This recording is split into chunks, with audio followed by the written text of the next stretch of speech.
வணக்கம் and welcome to 1000 Year Soil Project. Quli மேராயஸ்தே Sri Mahamariamman ஆலயத்துக்காக 1008 கோவிலேருந்து ஒரு பிடி மண்ணை திரட்டிக்கிட்டு இருக்கேன்.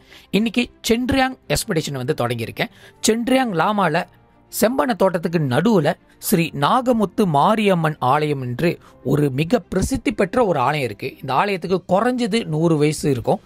காரணம், இந்த செம்பன தோட்டத்தை உருவாக்குறதுக்கு முன்னாடி ரப்பர் தோட்டம் இருந்துச்சு. அப்பொழுது அந்த ரப்பர் தோட்டத்துக்கு இந்த அம்மன் தான் தாய் கோயிலாக இருந்தாங்க. இந்த அம்மனோட ஆலயத்தில் இருக்கிற புத்துலேருந்து தான் எனக்கு ஒரு பிடி மண்ணை வந்து உத்தரவாதமாக கோவில் நிர்வாகம் வந்து கொடுத்துருந்தாங்க.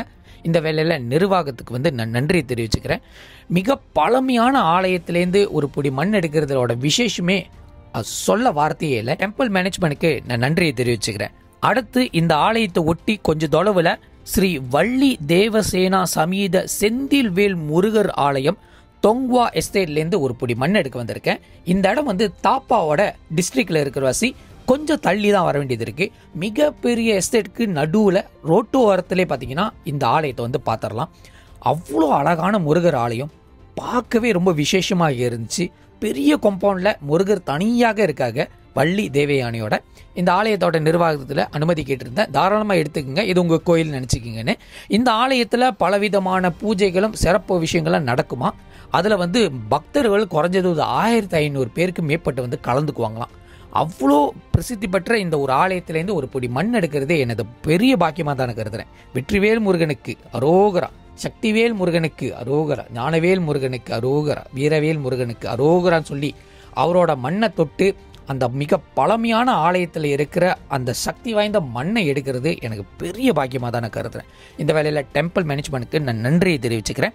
அடுத்து இந்த ஆலயத்துக்கு முன்புறமே வந்து 2 ஆலயம் இருக்குது. அதில் ஒரு ஆலயம் தான் நம்மளுக்கு அனுமதி கிடச்சிச்சு. அந்த ஆலயம் தான் 590வது ஆலயம், அருள்மிகு ஸ்ரீ மகாமாரியம்மன் திருக்கோவில். இந்த அம்மனுக்கு இன்னொரு பேர் இருக்குது, மொதக்கொண்ட அம்மன். வார்த்தைகளை தவறாக சொல்லியிருந்தால் மன்னிச்சுக்கிங்க. பட் அங்கே இருக்கிற போட்டில் எழுதப்பட்ட பேர் தான் நான் படித்தேன். கம்போங் ஜோங் லைண்டரில் இருக்கிற இந்த ஒரு அம்மன் இந்த இடத்துக்கு, இந்த எல்லைக்கே தாய் கோயிலாக தான் இருக்காங்க. இந்த ஆலய நிர்வாகத்துக்கிட்ட அனுமதி கேட்டிருந்தேன், தாராளமாக எடுத்துக்குன்னு சொல்லிட்டு உத்தரவாதம் கொடுத்துருந்தாங்க. இந்த அம்மனோட ஆலயத்து பக்கத்திலே வந்து ஒரு பெரிய மரம் இருக்குது. பழமையான மரத்துகளை அதுவும் ப்ரிசர்வ் பண்ணி வச்சுருக்காங்க. இந்த மரத்தை வந்து யாரும் எதையும் செய்யக்கூடாதுன்னு எஸ்டேட்டில் அந்த காலத்தில் இந்தமாரி ப்ரிசர்வ் பண்ணி வச்சுருக்காங்கன்னா அப்போ இந்த மரத்துக்கு என்ன மாரி சக்தி இருக்குன்னு சொல்ல வார்த்தையே இல்லை.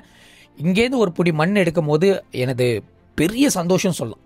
அந்த மனசுக்குள்ளே இருக்கிற ஆனந்தம், அம்மனோட திருவடியிலேருந்து ஒரு பிடி மண் எடுக்கிறது பெரிய பாக்கியமாக தான் நான் கருதுகிறேன். இந்த வேலையில் டெம்பிள் மேனேஜ்மெண்ட்டுக்கு நான் நன்றி தெரிவிச்சுக்கிறேன். ஏறத்தாழ ஒரு மணி 2 இருக்கும் நாங்கள் பயணத்தை பண்ணிக்கிட்டு இருந்தோம். ஏன்னா எங்கெங்கெல்லாம் இந்த ஏரியாவில் மண் இருக்கோ கோவில் இருக்கோ எடுக்கணும்னு நினச்சி போயிட்டே இருந்தோம். அப்படி போகும்போது தான் 591வது ஆலயமாக தேவி ஸ்ரீ கருமாரியம்மன் ஆலயம் சென்ட்ரியாங்கில் இருக்கிற தாய் கோயிலேருந்து ஒரு பொடி மண் எடுக்க வந்திருந்தேன். இந்த ஆலயம் வந்து சுற்றி கொம்பவுனாக இருக்கிற வாசி நான் என்னால் மண் எடுக்க முடியல. ஆனால் மண்ணுக்கு இருக்கிற ஒரு கொய்யா மரத்து அடியிலேருந்து தான் ஒரு பொடி மண் எடுத்திருந்தேன். இந்த ஆலயத்தை சேர்ந்தவங்க வந்து இந்த கோவில் பக்கத்துலேயே பார்த்தோம்னா ஒரு தமிழ் பள்ளி இருக்குது. அந்த பள்ளியும் இந்த ஆலயமும் ஒன்றாக இணைஞ்சு இருக்கிறது பார்க்கும்போது ரொம்ப சந்தோஷமாக இருக்குது. முன்பு உள்ள காலத்துலாம் தோட்டப்புறத்தில் அம்மன் கோவிலுக்கு பக்கத்துலேயே பார்த்தா நாடக கொட்டாயம் இருக்கும், ஆய கொட்டாயம் இருக்கும், அதே இடத்துல பள்ளிக்கூடம் இருக்கும். அது இன்னமும் மெயின்டைன் பண்ணிக்கிட்டு இருக்காங்க.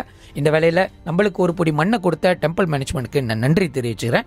கொஞ்சம் தொலைவில், அதாவது இந்த ஆலயத்திலேருந்து இன்னொரு தொலைவுக்கு ஒரு 5 கிலோமீட்டருக்கு அந்தாண்ட 592வது ஆலயமாக அருள்மிகு ஸ்ரீ மகா வீர முன்னீஸ்வரர் ஆலயத்திலேருந்து ஒரு பொடி மண் எடுக்க வந்திருந்தேன். முன்பு பார்த்த ஆலயத்தில் இருக்கிற நிர்வாகிகள் என் கூட ஃபாலோ பண்ணிட்டு இந்த ஆலயத்தில் மண் எடுக்க சொல்லி உத்தரவாதம் கொடுத்துருந்தாங்க. அப்போ இந்த ஆலயத்தை சார்ந்தவங்க வந்து பல விஷயமாக சந்தேகத்தில் கேட்டுக்கிட்டே இருந்தாங்க. காரணம், இதுக்கு முன்னாடி பல பேர் மண்ணை கேட்டு என்ன செஞ்சாங்கன்னு தெரியல அப்படின்னு சொல்லும் போது கொடுக்கறதுக்கு தயங்கினாங்க. பட் நம்மளோட வார்த்தையும் நம்மளோட பதிவுகளும் காட்ட பிறகு தாராளமாக எடுத்துக்கங்க. எங்கள் கோயிலில் இருக்கிற இந்த மண் அந்த மகாமாரியம்மனுக்கும் வந்து சேர்ந்து சொல்லும் போது மிக மகிழ்ச்சியாக இருந்துச்சு.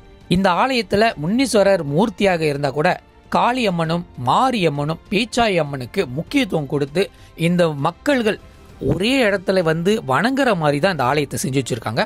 அவ்வளோ அழகான காம்பவுண்ட், அவ்வளோ அழகான இடம், பார்க்கவே மனசுக்கு நிம்மதியாக இருந்துச்சு. இவங்களோட ஸ்தல விரிச்ச மரம் நாகம்மன் மண்ணுக்கு இருக்காங்க. பின்னாடி இருக்கிற ஒரு மரத்துலேருந்து தான் ஒரு பிடி மண் எடுத்திருந்தேன். ஆனால் நாகம்மன் கிட்ட கொடுத்து உத்தரவாதம் வாங்கின பிறகு கோவில்காரங்க நன்றியை தெரிவிச்சுட்டு என்னோட பயணத்தை வந்து மேற்கொண்டிருந்தேன். இந்த வேலையில் சென்ட்ரியாங் எக்ஸ்பெடிஷன் தவிர்த்து மற்ற எக்ஸ்பெடிஷனை கண்டிப்பாக என்னோட வீடியோஸில் செக் அவுட் பண்ணுங்கள். இன்றைக்கி இந்த இடத்துல இந்த பயணத்தை பார்த்துக்கிட்டு இருக்கோம். நாளைக்கு புதிய இடத்துல புதிய பயணத்தை பார்க்க போகிறோம். எவ்வளோ ஆலயங்கள் மலேசியாவில் இருக்குன்னு இந்த பதிவு மூலமாக நம்ம தெரிஞ்சுக்குவோம். நாளை சந்திப்போம்.